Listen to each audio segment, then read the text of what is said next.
Good morning. Good morning, Collin Govender. Collin Govender is the Managing Director of Altron Karabina. And we're thrilled to have you on board today because there's a lot we need to talk about. And really interestingly, quite atypical to the way in which TechCentral podcasts have been listened to and conducted in the past.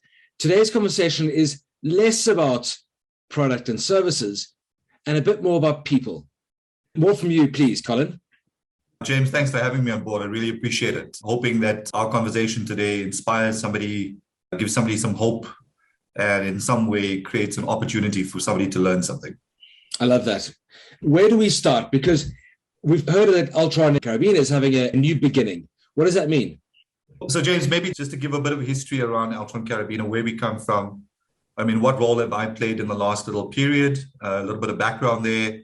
And then I want to share something quite personal that I think connects to where we find ourselves. Well, we very much look forward to hearing it. Thank you. Thanks for your time. Cool.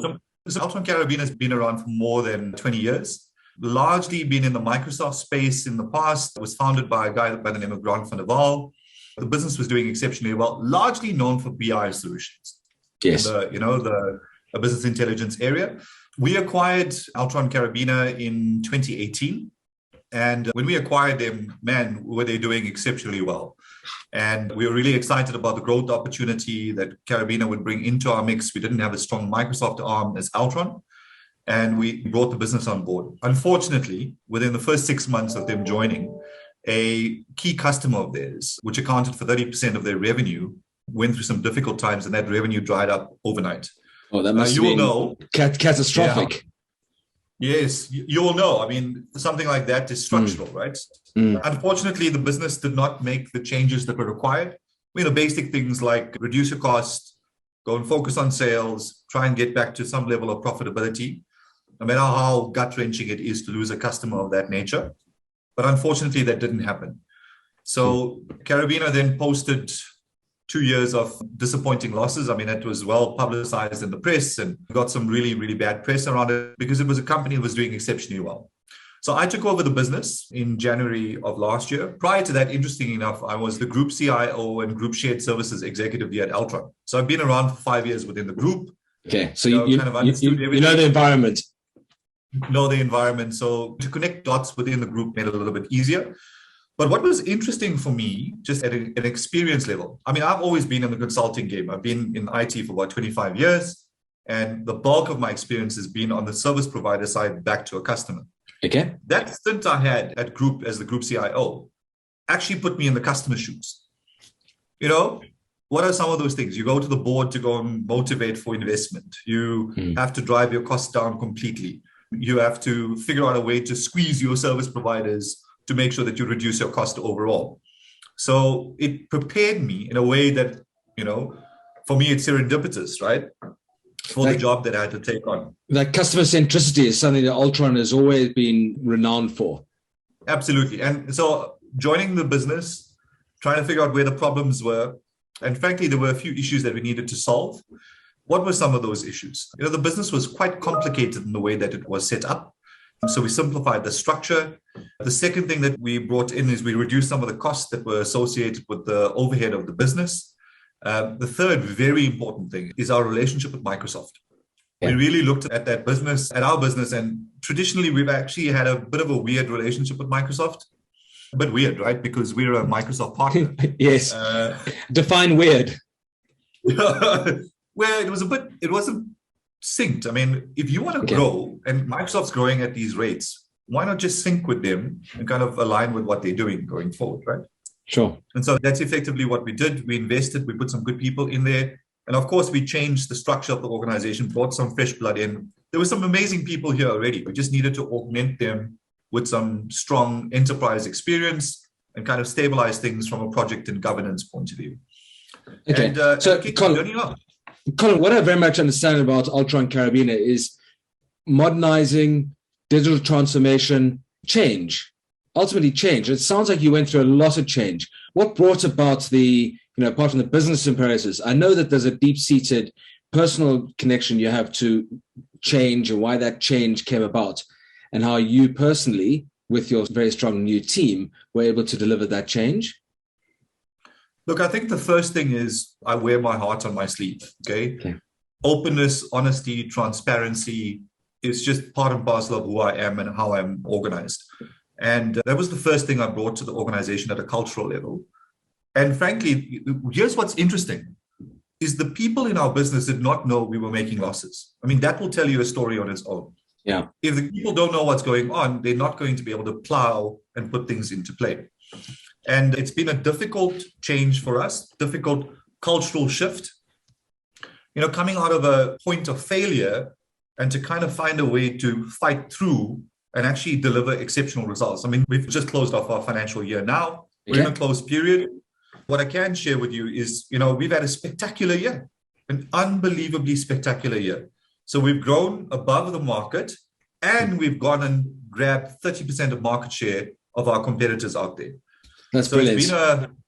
It's been a good run for us. I mean, the business is back to profitability, and you want to talk about sustainability. For me, there's two indicators in the business that talk to sustainability. Okay. How good are your people feeling? And we've had our employee engagement score really, really jump. And the second one is our customer engagement score, which is something called Net Promoter Score. Gotcha. And we've had a dramatic improvement in that as well. So that talks to people being engaged, your customer being engaged, and kind of playing stuff through. Maybe just to segue into my personal story, because it links back to some of the changes and what we experienced in the last year. My son turned 18 in January. Congratulations. Big milestone in one's life. Yeah, I didn't think he was going to make it. So, so it's a big milestone. And, as a dad and he's my son, it's like a real good connection and important thing for us. So I started to talk to him at the middle of last year, just what do you want to do for your birthday? I mean, it's 18. I mean, of course, they say the normal stuff, big party, want to go out partying, big, thing with his friends or some trip or whatever the case may be. A yacht in Ibiza. Whatever, all these weird things. I mean, things I don't understand. And I said to him, Andrew, Andrew's my son's name. And I said to him, listen, dude, I don't think that's what we should be doing here. Because I reflected on my own life. I never had the opportunity when I was growing up to transition from being a boy into a man. I kind of had to learn things intuitively. My dad passed away when I was 14. So I never really had a strong male figure in my life, right?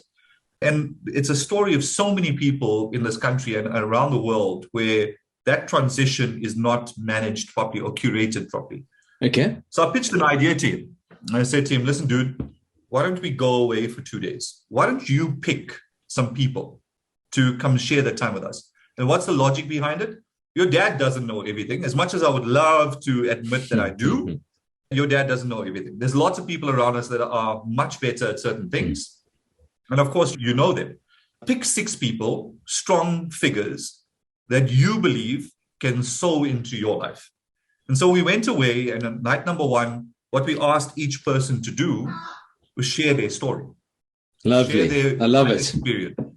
Share their life experience, share what was important to them, and share with Andrew what were their core lessons and how they've gone through life and navigated life. And what's the core advice that they would give him? Andrew had to shut up. He couldn't say a word. He had to just listen. Just listen. Just listen. Something 18-year-olds are possibly not the best at doing. Exactly. So therein lies another lesson, right? So on night number 2, what he was tasked then to do was to play back to each of those people around the table. What did he learn? What were the nuggets of wisdom that he took? And what was he grateful for? And what would he carry forward? It was an amazing spiritual experience. I mean, I still get goosebumps talking about it because it was such a special time. He still talks about it. It's something that's in his memory. It's going to serve him well into the future. But if I take a step back, that sounds like a lovely gift. Turning 18, you gave him something. I mean, you can give them, glasses. You can give them a new computer. You can give them a PS5. Sure. But this stuff will stay with them forever. Lovely. Lovely story. So his mom, of course, was very upset because she wasn't there. But anyway, that's a different discussion. Right? I'm sure there are a lot of very influential people that were there that represented the family. Absolutely. Okay, good. So what was interesting through that is we set this thing up as something for Andrew. But what I didn't realize was what an incredible experience it was for everybody around the table, including myself. I sat there listening to other people's story. It was such a deep, vulnerable space that we had created. And to hear people's stories and to learn from what they have gone through as well, it was actually a source of healing and a source of learning for everyone around that table.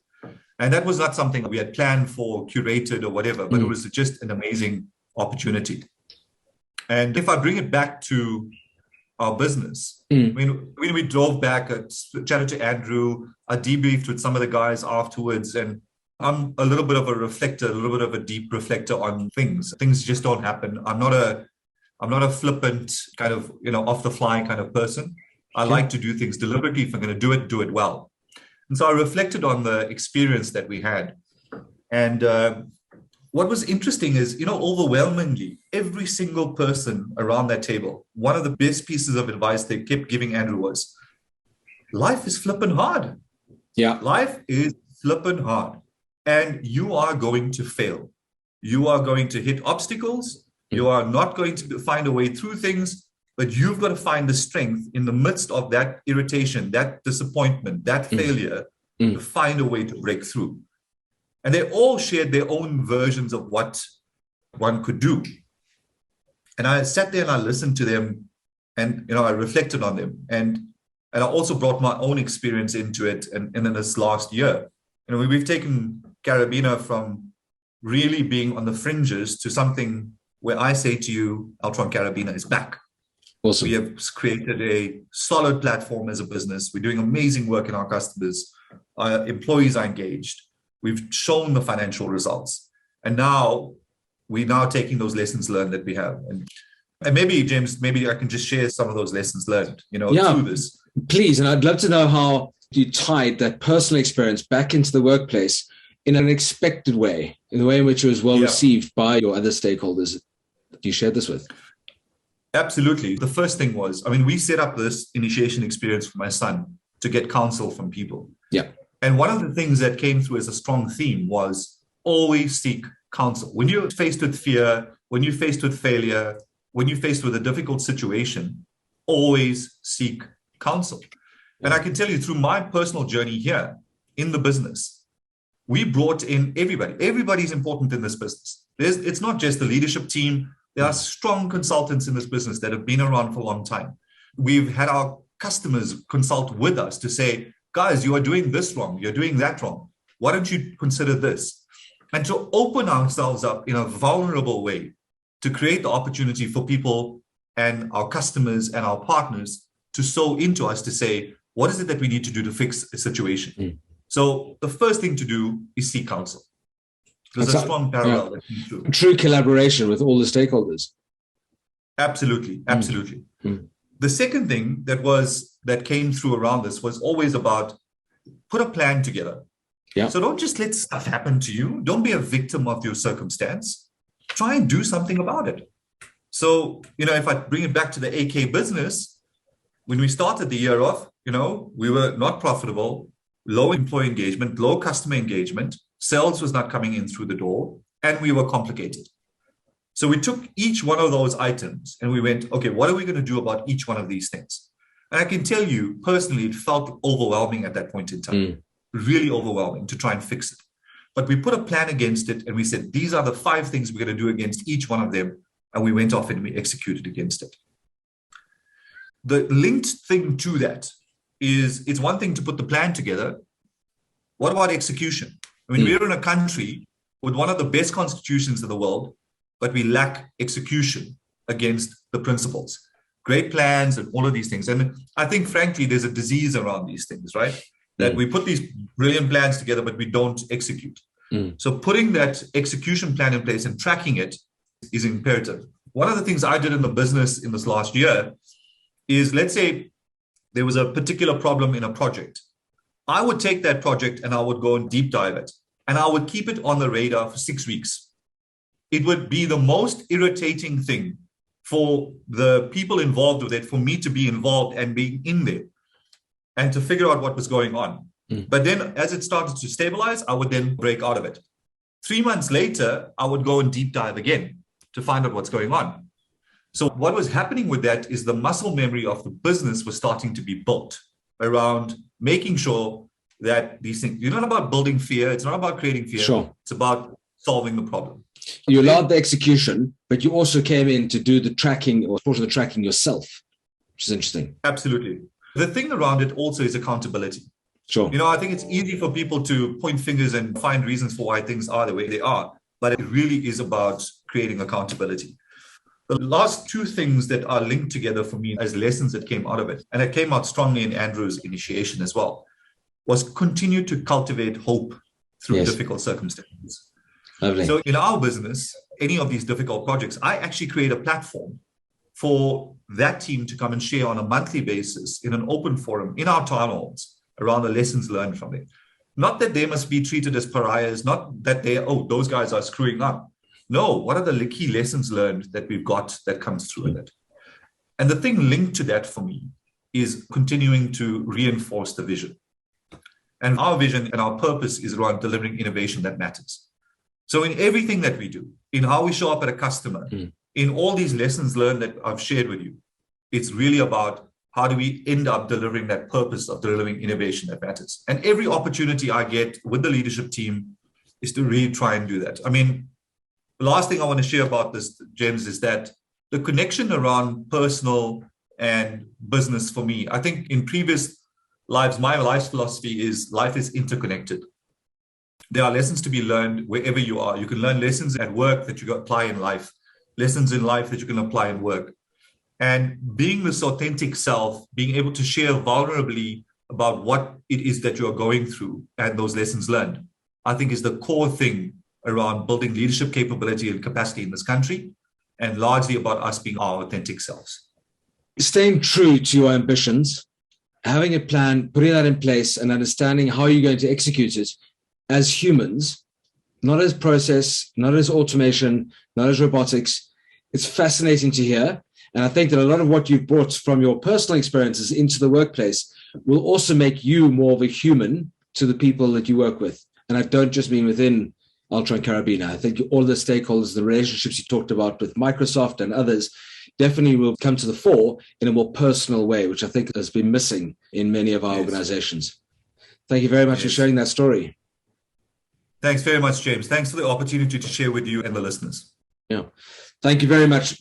Collin Govender from Altron Karabina. It's me, James Erasmus from TechCentral. We're signing off for a beautiful day here in sunny South Africa. Enjoy the rest of your day, and may 2022 be a superb year. Thank you very much, Collin. Thanks, James.